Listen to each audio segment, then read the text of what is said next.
power throughout. I see the stars. Thy power throughout. I see the stars. பரிசுத்த நாமத்துக்கு ஸ்தோத்திரமாகட்டும். அருமையான தேவ ஊழியக்காரர் வின்சென்ட் ஜேம்ஸ் அவர்கள் எங்களுடைய சபை, அதாவது இயேசு கிறிஸ்துவின் ரத்தத்தால் மீட்கப்பட்ட இந்த சபையிலே பல வருடங்களாக, ஏறக்குறைய 25 வருடங்களாக கர்த்தருடைய செய்தியை அளித்து கொண்டிருக்கிறார்கள். அவர்கள் கொடுக்கிற தேவ சத்தியம் எனக்கும் சபை மக்களுக்கும் வருகிற புதிய ஆத்மாக்களுக்கும் இந்த ஆசீர்வாதமாக இருக்கிறது. வின்சென்ட் ஜேம்ஸ் அவர்கள் தொலைக்காட்சி ஊழியத்தையும் செய்து கொள்கிறார். அந்த கர்த்தர் அவர் ஊழியத்தை அவர்களுடைய ஆசீர்வாதமாக மனைவி, பிள்ளைங்க, பேரப்பிள்ளைங்க அவர்களும் அவருடைய பிள்ளைகள் கூட ஊழியக்காரர்கள் இருக்கிறார்கள். அவர்களையும் ஆசீர்வதிக்கிறார்கள். ஜெபம் தொடர்ந்து அவர் காட்சியம். அன்பான இயேசுவே அனுப்பினார். அந்த வழிக்காக ஜெபிக்கிறோம். தேவதாசர் வின்சென்ட் ஜேம்ஸ் ஜெபிக்கிறோம். கர்த்தராகிய இயேசு நாமத்தில் the name of Lord Jesus Christ and in the holy blood of Lord Jesus Christ, I bless him and his ministry. இயேசு நாமத்தில் அவரையும் அவருடைய குடும்பத்தின் ஊழியர்களையும் வாழ்த்துகளும் ஆசீர்வாதம். நல்ல good health and long life, நல்ல சரீர சுகமும் நீண்ட ஆயுசம் கொடுத்து அவனை பலப்படுத்துகிறார். இன்னும் அநேக இடங்கள் கொண்டு போகிறார். அவர் வாயிலிருந்து பரப்புகிற வார்த்தைகள் ஜீவனுள்ள வார்த்தைகளாக, விசுவாச வார்த்தைகளாக, அநேக ஆத்துமாக்களை உயிர்ப்பிக்கிற வார்த்தைகளாக, வசனங்களாக, வாக்குத்தத்தங்களாக இயேசு நாமத்தில் வெளியிடுகிறார். அவருடைய ஆசீர்வாதம், அவருடைய துணை வாழ்க்கையை ஆசீர்வாதம் தொடர்ந்து பெரிய காரியம் செய்கிறார். கர்த்தருடைய பரிசுத்த நாமத்துக்கு ஸ்தோத்திரம். இந்த நாளிலே தொலைக்காட்சியின் மூலமாக ஆண்டுடைய வார்த்தையை கேட்டுக்கொண்டிருக்கிற உங்களுக்கு எல்லாருக்கும் என்னுடைய நன்றியை நான் தெரிவித்துக் கொள்கிறேன். தியானத்துக்கென்று எடுத்துக்கொண்ட வேத வசனம் எபேசியர் 5ஆம் அதிகாரம் 16ஆம் வசனம். நாட்கள் பொல்லாதவைகள் ஆனதால் காலத்தை பிரயோஜனப்படுத்திக் கொள்ளுங்கள் என்று சொல்லி அப்போஸ்தலனாகிய பவுல் சொல்லுவதை நாம் பார்க்கிறோம். redeeming the time because the days are evil என்று சொல்லி ஆங்கிலத்தில் எழுதப்பட்டுகிறது. அருமையான தேவஜனமே, இன்றைக்கு அநேக ஜனங்கள் தங்களுடைய நாட்களை, வருஷங்களை ஒரு கதையை போல கடித்து போடுவதை நாம் பார்க்கிறோம். ஆதியாகமம் 47ஆம் அதிகாரம் 9ஆம் வசனத்தில் யாக்கோபு தன் நாட்களை குறித்து சொல்கிறார். நான் பரதேசியாய் சஞ்சரித்த நாட்கள் 120-30 வருஷம், என் ஆயுசு நாட்கள் கொஞ்சமும் சஞ்சலமுமா இருக்கிறேன் சொல்வதை நாம் பார்க்கிறோம். யோபின் புஸ்தகம் 7ஆம் அதிகாரம் 6ஆம் வசனம், யோபின் புஸ்தகம் 9ஆம் அதிகாரம் 25ஆம் வசனத்தில் யோபு சொல்கிறார், என் நாட்கள் நெய்கிறவன் எரிகிற நாடாவிலும் தீவிரமாய் ஓடுகிறது, என் நாட்கள் அஞ்சக்காரர் ஓட்டத்திலும் தீவிரமாய் இருக்குன்னு சொல்லி யோபு சொல்வதை நாம் பார்க்கிறோம். சாலமோன் ராஜா பிரசங்கின் புஸ்தகத்தில் அவர் குறிப்பிடுகிறார்.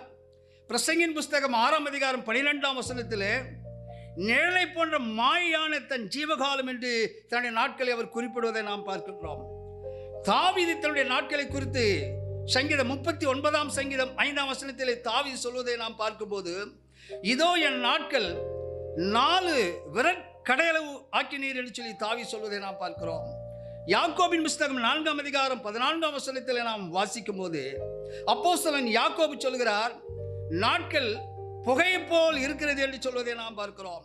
சங்கீதம் 102ஆம் சங்கீதம் 11ஆம் வசனத்தை நாம் வாசிக்கும் போது, நாட்கள் சாய்ந்து போகிற நிழலை போல் இருக்கிறது, புல்லை போல் உலர்ந்து போகிறது என்று சொல்வதை நாம் பார்க்கிறோம். அன்பான தேவஜனமே, நம்முடைய வாழ்நாட்களை குறித்து நம்முடைய நினைவு எப்படி இருக்கிறது? நம்முடைய நாட்களை நாம் எவ்விதமாக கழிக்கிறோம்? பிரியமானங்களே, எரேமியா தீர்க்கதரிசியின் புஸ்தகம் 8ஆம் அதிகாரம் 7ஆம் வசனத்திலே ஆண்டவர் சொல்கிறார், நாரை தன் வேலையை அறியும், காட்டுப்புறா, கொக்கு, தகவிலான் குருவி காலத்தை அறியும், என் ஜனங்களோ காலத்தை அறியவில்லையே என்று சொல்லி ஆண்டவர் புலம்புவதை நாம் பார்க்கிறோம். ஆண்டவராகிய இயேசு கிறிஸ்து இந்த உலகத்தில் வந்தபோது தன்னுடைய நேரத்தையும் காலத்தையும் எவ்விதமாக செலவழித்தார் சொல்லி வேதத்தில் நாம் வாசிக்கிறோம். யோவான் 4ஆம் அதிகாரம் 34ஆம் வசனத்தில் இயேசு சொல்கிறார், நான் என்னை அனுப்பினுடைய சித்தத்தின்படி செய்து அவருடைய கிரையை முடிப்பதே என்னுடைய போஜனமாக இருக்குன்னு சொல்லி ஆண்டவர் சொல்கிறார்.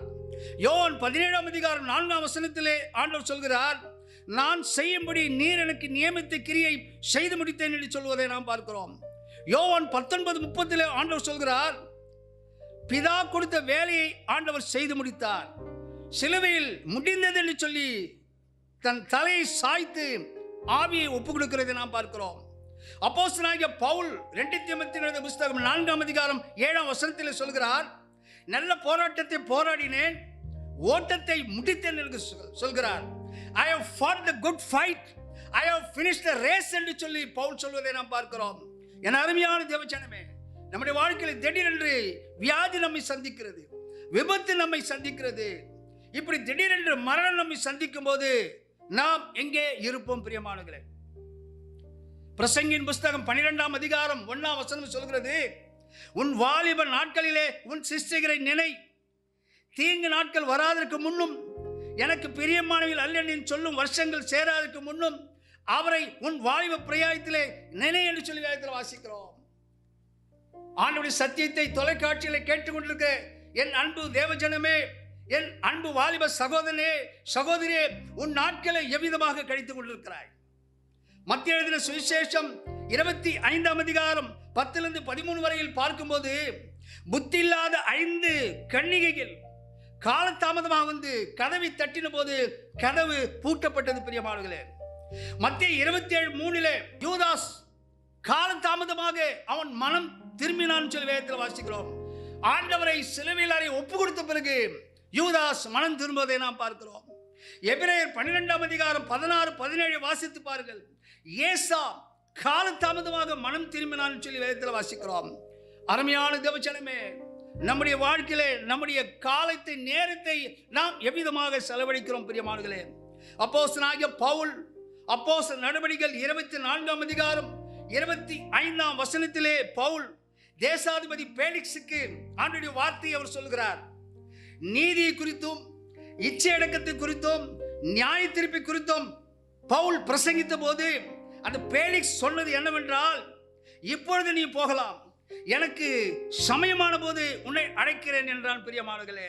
Felix said, you may leave when I find it convenient, I will send for you என்று சொல்லி ஆங்கிலத்தில் எழுதப்பட்டிருக்கிறது. 2 கொரிந்தியர் 6:2 சொல்கிறது, இதே இப்பொழுதே அனுகிரக காலம், இப்பொழுதே இரட்சணிய நாள் என்று சொல்லி ஆண்டவருடைய வேதம் சொல்கிறது. Behold, now is the accepted time, behold, now is the day of salvation என்று சொல்லி வேதத்தில் வாசிக்கிறோம். என் அருமையான தேவஜனமே, இந்த நாளிலே ஆண்டவர் நம்மோடு கூட பேசிக் கொண்டிருக்கிறார். லூக்கா எழுதின சுவிசேஷம் 14ஆம் அதிகாரம் 17-20 வரை வாசித்து பாருங்கள். ஒரு மனிதன் ஒரு விருந்து பண்ணினான். அநேகரை அவன் அழைத்த போது ஒருவன் வந்து சொல்கின்றான், நான் வயல் வாங்கினேன், இப்பொழுது அதை நான் பார்க்க போகிறேன் என்று சொல்லி அவன் வரவில்லை. இன்னொரு மனிதன் சொல்கின்றான், 5 மாடுகளை நான் வாங்கினேன், அந்த மாடுகளை நான் சோதித்து பார்க்க வேண்டும், நான் வர முடியாதுன்னு சொல்லிவிட்டான். இன்னொரு மனிதன் சொல்கின்றான், நான் இப்பொழுதுதான் திருமணம் செய்தேன் என்று சொல்லி சாக்கு போக்கு சொல்லி அவர்கள் ரட்சிப்பை அவர்கள் அசட்டை செய்வதை நாம் பார்க்கிறோம் பிரியமானவர்களே. ஆதலால் ஆண்டவராகிய இயேசு கிறிஸ்து லூக்கா 19ஆம் அதிகாரம் 41-44 நாம் பார்க்கும்போது இயேசு எருசலேமை பார்த்து அழுதார் பிரியமானவர்களே. உனக்கு கிடைத்த இந்த நாளிலாகிலும் உன் சமாதானத்துக்கு ஏற்றவைகளை நீ அறிந்திருந்தாயானால் நலமாயிருக்கும் என்று சொல்லி ஆண்டவர் கதறுவதை நாம் பார்க்கிறோம். என் அருமையான தேவச்சனமே, ஆண்டவர் கொடுத்த நாட்களை நாம் எவ்விதமாக கழிக்கிறோம்? ரோமர்கள் நிருபம் 13ஆம் அதிகாரம் 11-12 பவுல் சொல்கிறார், நித்திரையை விட்டு எழுந்திருத்தக்க வேலை ஆயிற்றென்று நாம் காலத்தை அறிந்தவர்களாய் நாம் நடக்க வேண்டும். இரவு சென்று போயிற்று, பகல் சமீபமாயிற்று. ஆகையால் அந்தகாரத்தின் கிரியைகளை நாம் தள்ளிவிட்டு ஒளியின் ஆயுதங்களை தரித்து கொள்வோம் பிரியமானவர்களே. தொலைக்காட்சியின் மூலமாக ஆண்டவருடைய வார்த்தையை கேட்டுக்கொண்டிருக்க என் அன்பு தேவஜனமே, இதுவரையில் உன் நாட்களை வீணடித்தது போகும். ஆண்டவர் உன்னோடு கூட பேசுகிறார். இன்றைக்கு நம்மை மரணம் சந்திக்குமேயானால் நீ எங்கே இருப்பாய்? வெளிப்படுத்தின விசேஷம் 20ஆம் அதிகாரம் 15ஆம் வசனம் சொல்கிறது, ஜீவ புஸ்தகத்தில் பெயர் எழுதப்படாதவன் அக்கினி கடலிலே தள்ளப்படுவான் சொல்லி வேதத்தில் வாசிக்கிறோம். If anyone's name was not found written in the book of life, he was thrown into the lake of fire என்று சொல்லி ஆங்கிலத்தில் எழுதப்பட்டிருக்கிறது. என் அருமையான தேவச்சனமே, இந்த நாளிலே ஆண்டவர் உங்களோடு பேசுகிறார். 77ஆம் வருஷம் முதல் முறையாக ஆண்டவருடைய சத்தியத்தை நான் கேட்டேன். அப்பொழுது எனக்கு 27 வயது. பிரியமானவர்களே, அந்த 27 வயதில் ஒரே ஒரு முறைத்தான் ஆண்டவருடைய சத்தியத்தை நான் கேட்டேன். சென்னை மெரினா கடற்கரையிலே ஒரு பிரசங்கியார் பேசினார். நீதிமொழிகள் 28ஆம் அதிகாரம் 13ஆம் வசனத்திலே தன் பாவத்தை மறைக்கிறவன் வாழ்வடைய மாட்டான், அதை அறிக்கை செய்து விட்டுவிடுகிறோம் இரக்கம் பெறுவான் என்று சொல்லி வேத வசனத்தை பேசிக் கொண்டிருந்தார். அந்த கூட்டத்திலே என் வாழ்க்கையை நான் ஒப்புக் கொடுத்தேன். பிரியமானவர்களே, 27 வயதிலே என் ஆண்டவருக்கு முழுவதுமாக என்னை ஒப்புக் கொடுத்த போது ஆண்டவர் அந்த ரட்சிப்பின் சந்தோஷத்தை கொடுத்தார்.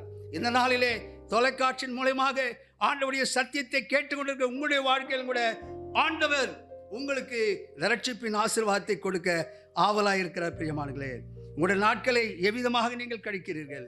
களியாட்டுக்கும் மாயைக்கும் பாவ வாழ்க்கைக்கும் வீணடித்துக் கொண்டிருக்கிறார்.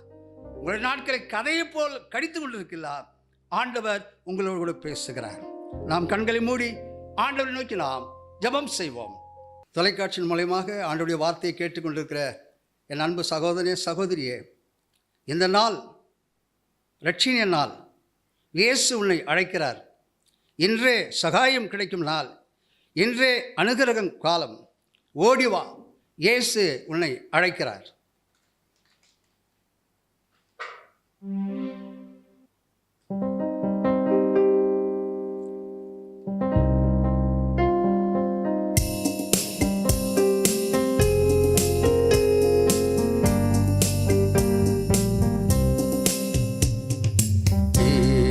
கிறிஸ்துவின் அன்பு என்றும் மாறாதது. இயேசு கிறிஸ்துவின் மாறா கிருபை என்றும் குறையாதது. இயேசு கிறிஸ்துவின் அன்பு பாவி என்றுன்னை அவர் தள்ளவே மாட்டார். ஆவலாய் உன்னை இயேசு அழைக்கிறாரே. பாவி என்றுன்னை அவர் தள்ளவே மாட்டார். ஆவி உன்னை இயேசு அழைக்கிறாரே. தயங்கிடாதே, தாவி ஓடிவா, தந்தை இயேசுவின் சொந்தம் கொள்ளவா. தயங்கிடாதே, தாவி ஓடிவா, தந்தை இயேசுவின் சொந்தம் கொள்ளவா. தந்தை இயேசுவின் சொந்தம் கொள்ளவா. இயேசு கிறிஸ்துவின் அன்பு உன்மீறலுக்காய் இயேசு காயங்கள் பட்டார். உன் அக்கிரமங்களுக்காய் இயேசு நொறுக்கப்பட்டார். உன்மீறலுக்காய் இயேசு காயங்கள் பட்டார். உன் அக்கிரமங்களுக்காய் இயேசு நொறுக்கப்பட்டார். உனக்காகவே அடிகள் பட்டார். உன்னை உயர்த்த தன்னை தாழ்த்தினார். உனக்காகவே அடிகள் பட்டார். உன்னை உயர்த்த தன்னை தாழ்த்தினார். உன்னை உயர்த்த தன்னை தாழ்த்தினார். இயேசு கிறிஸ்துவின் அன்பு